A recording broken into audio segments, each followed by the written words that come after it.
Hello guys, क्या हाल चाल। मेरा नाम है कनिष्क, आप देख रहे हैं लॉ 91। इस वीडियो में हम बात करेंगे डेफिनेशन के बारे में जो सेक्शन 2 में दी गई है किसके, इंडियन एविडेंस एक्ट के नई बीएसए में। ठीक है, भारतीय साक्ष्य अधिनियम में 2023 सेक्शन 2 कवर करेंगे इस वीडियो में। ठीक है, चलिए शुरू करते हैं। सेक्शन 2(1) बताता है कोर्ट के बारे में। कोर्ट हम यहाँ पे पढ़ेंगे इस स्लाइड में। कोर्ट से पहले मैंने एक टेबल डाली हुई है, उसको देख लेते हैं पहले। सेक्शन 2(1) का सब क्लोज ए, बी, सी, डी, ई, एफ, जी, एच, आई, जे, के, एल मतलब 12 डेफिनेशन दी गई है इंडियन एविडेंस एक्ट में, मतलब बीएसए में। ठीक है, उनको डिटेल में पढ़ेंगे, 1 बाय 1 पढ़ेंगे। ठीक है, आज क्या पढ़ेंगे, कोर्ट पढ़ेंगे, फैक्ट पढ़ेंगे, फैक्ट इन इशू वगैरह ये सब कुछ पढ़ेंगे डिटेल में। ठीक है, रेलेवेंट फैक्ट वगैरह ये सारा कुछ डिटेल में पढ़ेंगे। नेक्स्ट वीडियो में बची हुई डेफिनेशन कंप्लीट करेंगे, क्योंकि यूट्यूब पे वीडियो ज़्यादा बड़ी हो जाती है और ज़्यादा बड़ी वीडियो ठीक नहीं होती है। चलिए शुरू करते हैं। कोर्ट में ज़्यादा कुछ तो है नहीं, कोर्ट में इन्होंने कुछ बताया हुआ है बट मैं थोड़ा सा उसको डिफाइन किया हुआ है।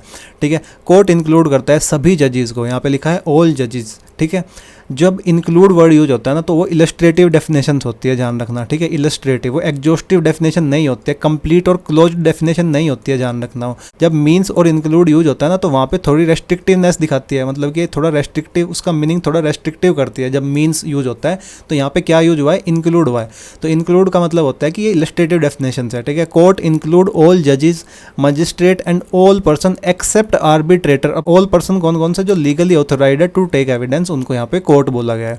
ठीक है, बहुत आसान है ना, फिर भी मैंने थोड़ा आसान यहाँ पे बनाया गया है। जैसे कि ऑल जजेज कौन कौन से किसको इंक्लूड करेंगे, civil जजेज, district जजेज, session जजेज, high court जजेज, supreme court जजेज वगैरह। ठीक है, कैटेगरी 2 में क्या बोला गया है, मजिस्ट्रेट। मजिस्ट्रेट जो इंक्लूड करता है जुडिशियल मजिस्ट्रेट को, जैसे जेएमएफसी और सीजेएम वगैरह, एग्जीक्यूटिव मजिस्ट्रेट जो डीएम और एसडीएम वगैरह, और मेट्रोपॉलिटन मजिस्ट्रेट। ठीक है, उनको भी कोर्ट बोला गया। और कैटेगरी 3 में क्या बोला गया है, जो लीगली ऑथोराइज्ड होते हैं एविडेंस के लिए, जैसे कि जब कोर्ट अपॉइंट करता है किसी कमिश्नर को, उनको कोर्ट बोला गया है। स्पेशल ट्राइब्यूनल्स होते हैं, जैसे हमने डिफरेंट एक्ट पढ़े हैं। ठीक है, लेबर लॉ पढ़ा है, कंपनी लॉ पढ़ा है। स्पेशल जो ट्राइब्यूनल्स होते हैं अंडर स्पेसिफिक स्टैट्यूट, उनको कोर्ट बोला गया है। कंज्यूमर कमीशन, डीआरटी और आईटीएटी, इनको भी कोर्ट बोला गया है, ध्यान रखना। ठीक है, एक्सप्रेस एक्सक्लूजन मतलब कि यहाँ पे आर्बिट्रेटर्स को नहीं माना गया है। हालांकि जो आर्बिट्रेटर होता है ना वो एविडेंस लेते हैं, बट उनको एक्सप्रेसली एक्सक्लूड किया गया है फ्रॉम कोर्ट। वो क्यों किया गया, क्योंकि पिछली वीडियो में हमने कौन सा सेक्शन पढ़ा था, section 19 of the arbitration and conciliation act expressly कहता है कि जो आर्बिट्रल ट्राइब्यूनल होते हैं ना वो बाउंड नहीं करते सीपीसी से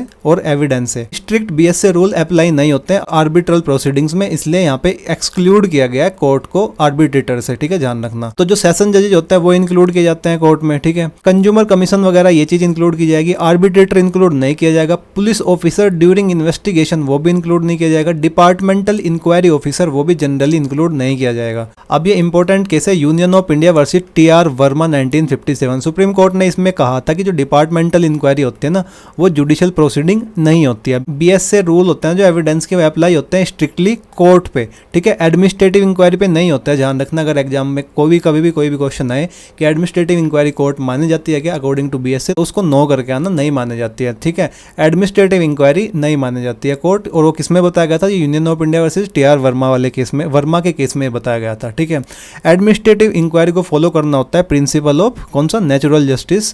ठीक है, नॉट स्ट्रिक्ट एविडेंस रूल को वो फॉलो नहीं करते हैं, ऐसा इस केस को याद रखना। ठीक है, आगे चलते हैं। सबसे इंपॉर्टेंट है फैक्ट। फैक्ट क्या होता है, सेक्शन 2(1) बताता है फैक्ट के बारे में। ठीक है, फैक्ट का मतलब होता है एनीथिंग, स्टेट ऑफ थिंग और रिलेशन ऑफ थिंग। ठीक है, ध्यान से पढ़ लेना इन चीज़ों को। Anything, state of thing, relation of thing capable of being perceived bye senses, any mental condition of which any person is conscious. ठीक है, यहाँ पे दो चीज़ लिखी हुई है, ऐसे लिखी हुई है दो चीज़। ठीक है, बेयर एक्ट में यहाँ पे डिफ्रेंशिएट उन्होंने नहीं किया गया है, ये तो मैंने डिफ्रेंशिएट करके यहाँ पे लिखा हुआ है। इसको बोलते हैं फिजिकल फैक्ट और इसको बोलते हैं साइकोलॉजिकल फैक्ट। ज्यूरिस्प्रूडेंस में जेरमी बेंथम थे। ठीक है, याद रखना उनको। जेरमी बेंथम जो जूरिस्ट थे उन्होंने फैक्ट को डिवाइड किया था उन्होंने पहली बार, किसमें, फिजिकल फैक्ट में और साइकोलॉजिकल फैक्ट में, याद रखना है। इलस्ट्रेशन नंबर 4 इंपॉर्टेंट है, इसको पढ़ेंगे, पहले पढ़ लेते हैं। That a person hold a certain opinion, has a certain intention, act in good faith or fraudulently or use a particular word in particular sense, is or was at specified time conscious of a particular sensation, इन सबको fact बोला गया है। अभी आपको कुछ समझ में नहीं आया होगा तो समझाता हूँ। ठीक है, एक बार इसको मिटा देता है। फिर समझेंगे ढंग से, ठीक है। तो फैक्ट्स मीन्स एंड इंक्लूड, ठीक है, दो तरीके के फैक्ट होते हैं, फिजिकल फैक्ट और साइकोलॉजिकल फैक्ट। फिजिकल फैक्ट कौन कौन से होते हैं? एनीथिंग, स्टेट ऑफ थिंग और relation of thing capable of being perceived bye senses, ठीक है। जिस चीज़ को आप देख सकते हो, जिस चीज़ को आप सुन सकते हो, जिस चीज़ को आप टच कर सकते हो, स्मेल कर सकते हो, टेस्ट कर सकते हो, वो होता है फिजिकल फैक्ट। साइकोलॉजिकल फैक्ट होता है state of mind, you can not see them directly, आप डायरेक्टली नहीं देख सकते, ठीक है।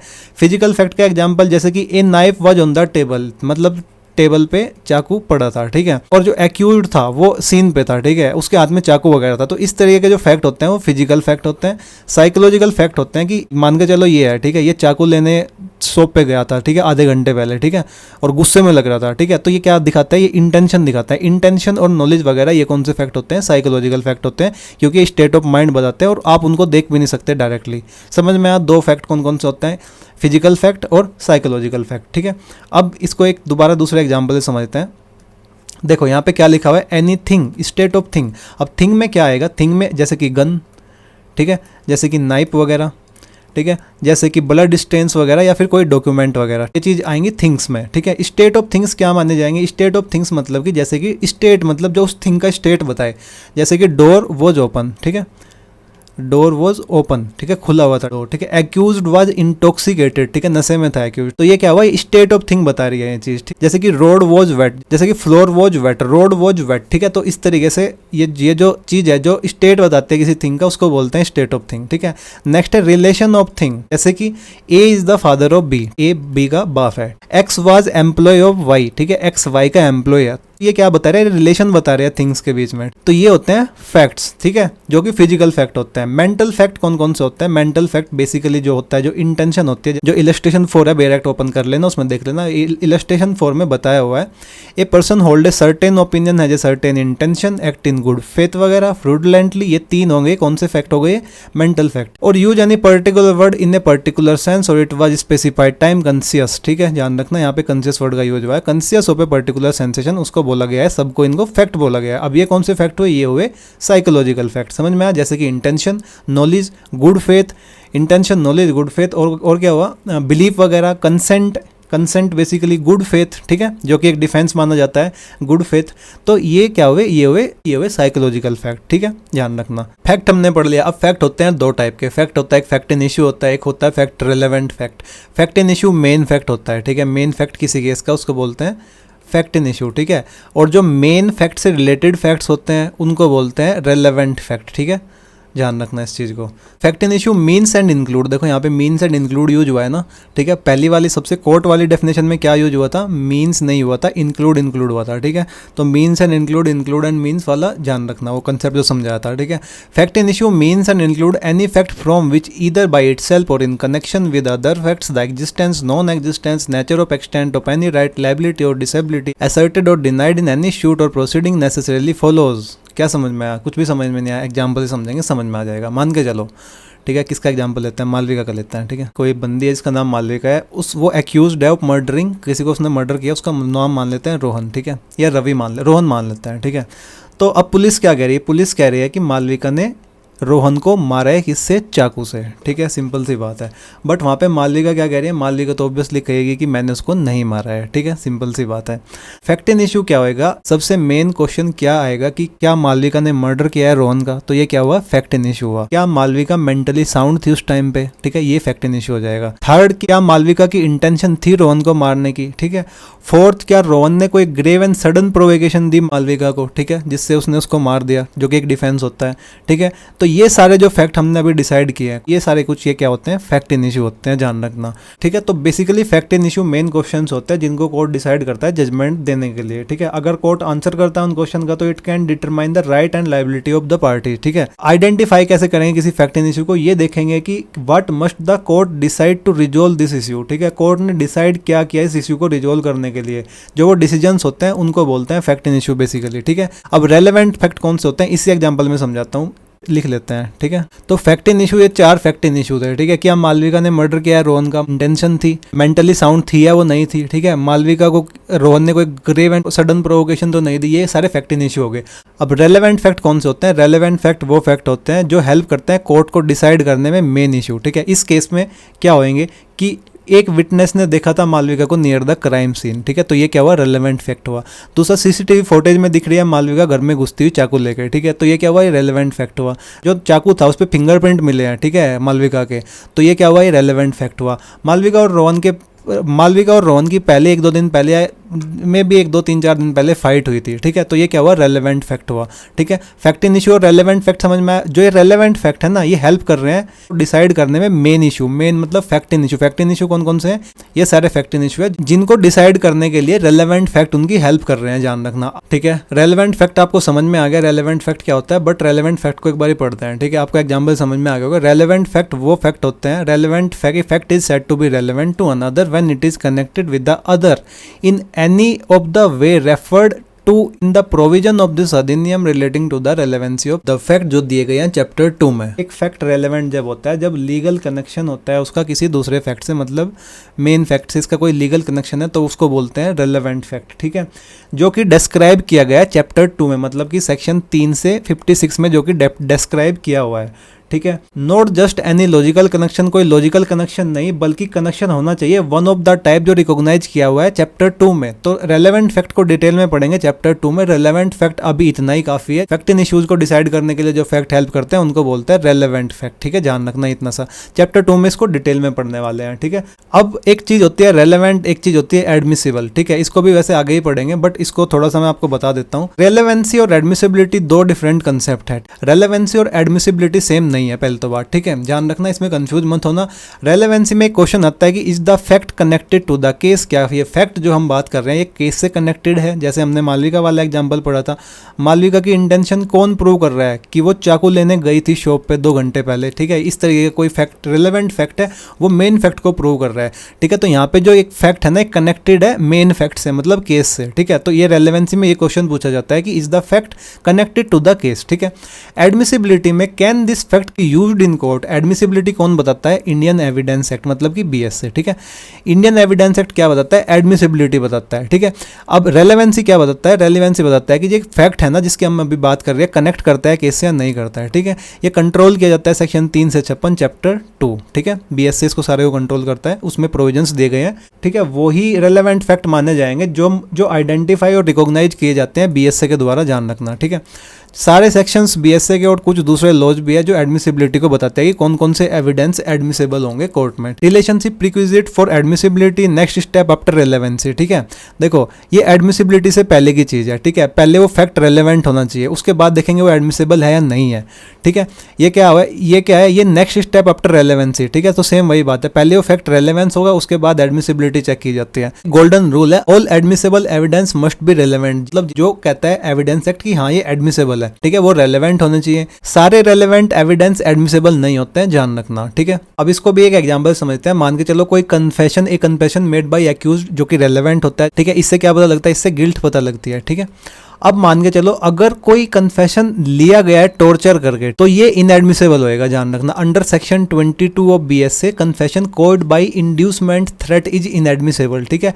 यहाँ पे रेलेवेंट तो है बट एडमिसिबल नहीं है, ठीक है, ध्यान रखना। मतलब कि जो कन्फेशन होता है, जो एक्यूज कन्फेशन देता है वो रेलेवेंट होता है, बट अगर वो कन्फेशन ऑब्टेन किया गया टॉर्चर करके, ठीक है, तो वो कन्फेशन क्या होगा, एडमिसिबल नहीं होगा। रेलेवेंट भले ही हो बट वो एडमिसिबल नहीं होगा। अब रेलेवेंसी और एडमिसिबिलिटी में डिफरेंस आपको पता लग गया होगा, ठीक है। अब ये इंपॉर्टेंट केस लो है Ram Bihari Yadav versus state of Bihar 1998। इसमें सुप्रीम कोर्ट ने क्लियरली डिफरेंशिएट किया था किसको, रेलेवेंसी को फ्रॉम एडमिसिबिलिटी। रेलेवेंट फैक्ट इसमें वो बताए थे जो लॉजिकल कनेक्शन रखते हैं to the fact in issue, ठीक है। इस डेफिनेशन को लिख कर आओगे तो यहाँ पे केस लो भी लिख के आना। और बोला था कि जो सारे रेलेवेंट फैक्ट होते हैं ना वो एडमिसिबल नहीं होते हैं, जैसे कि communication between husband and wife during marriage relevant है बट नॉट एडमिसिबल क्योंकि वो प्रिविलेज है। Example to communication between a lawyer and client relevant है बट नॉट एडमिसिबल, ठीक है। रेलेवेंट है बट एडमिसिबल नहीं है क्योंकि प्रिविलेज है, ठीक है। Conversely question put in cross examination to test credibility are admissible even though not relevant in the technical sense. इसका मतलब क्या हुआ, ड्यूरिंग द क्रॉस एग्जामिनेशन एक लॉयर क्वेश्चन पूछ सकता है to check whether the witness is truthful और trustworthy. Cross examination के टाइम पे लॉयर क्वेश्चन पूछता है ना, ठीक है। तो यहाँ पे क्या लिखा हुआ है कि इसका मतलब होता है क्रॉस एग्जामिनेशन के टाइम पे एक लॉयर पूछ सकता है question whether the witness is truthful और ट्रस्टवर्दी, भले ही जो वो क्वेश्चन है ना वो डायरेक्टली कनेक्टेड ना हो मेन केस से, ठीक है, जहाँ पे ये बोला गया है, क्योंकि ये हेल्प करते हैं कोर्ट को जज करने में क्या क्रेडिबिलिटी ऑफ द विटनेस, ठीक है। तो इस तरह के क्वेश्चन अलाउ किए जा सकते हैं, बट कुछ फैक्ट्स होते हैं जो रिलेवेंट होते हैं बट एडमिसेबल नहीं होते हैं, जैसे मैंने आपको यहाँ पे बताया था और यहाँ पे बताया था section 22 of BSA, confession relevant होता है बट अगर वो टॉर्चर करके लिया गया कन्फेशन है तो वो रेलेवेंट नहीं होता है। यहाँ पे एक बेयर एक्ट में एक्सप्लेनेशन लिखी हुई है, वो क्या दिया गया, whenever under the provisions of the law for the time being in force relating to civil procedure any court records an issue of fact, ठीक है, फैक्ट इन इशू पढ़ रहे थे ना अभी तक, यहाँ पे इशू ऑफ फैक्ट भी दिया हुआ है, an issue of fact the fact to be asserted or denied in the answer to such issue is a fact in issue. क्या समझ में आया? कुछ नहीं समझ में आया, इसको एग्जाम्पल समझते हैं, ठीक है। इसको राइटिंग को हटा देते हैं, अब एक एग्जाम्पल देते हैं। मान के चलो ए है कोई बंदा, ठीक है, वो फाइल करता है सूट बी के अगेंस्ट, ठीक है, और वो क्या कहता है कि बी ने मेरे से 5 लाख रुपए लिए थे, ठीक है, 5 लाख रुपए बी ने ए से लिए थे, ठीक है, समझ में आया। अब बी रिप्लाई क्या करता है, बी कहता है कि भाई मैंने तो लिए ही नहीं आपसे 5 लाख रुपए, आप किस भूल में हो, ठीक है। तो यहाँ पे डिस्प्यूट हो जाएगा पार्टी के बीच में, तो कोर्ट कुछ क्वेश्चन फ्रेम करेगा, ठीक है। पहला इश्यू ऑफ फैक्ट, यहाँ पे क्या लिखा हुआ है, issue of fact. Issue of fact क्या होगा बेसिकली, कि क्या मतलब कि whether b borrowed 5 lakh from a, कि क्या बी ने बोरो किए हैं 5 लाख ए से, ठीक है। ये क्वेश्चन फ्रेम किया जाएगा जब कोर्ट के द्वारा, तो इसको बोलेंगे हम इश्यू ऑफ फैक्ट, ध्यान रखना। अब फैक्ट इन इशू क्या होगा, फैक्ट इन इशू होता है actual disputed fact of the case. इस केस में फैक्ट इन इशू क्या होगा कि b borrowed 5 lakh from a, ठीक है, b borrowed 5 lakh from a, ठीक है, ये क्या होएगा, ये होएगा फैक्ट इन इशू। तो issue of fact basically fact in issue का एक क्वेश्चन होता है, ठीक है, whether b borrowed 5 lakh from a, ध्यान रखना।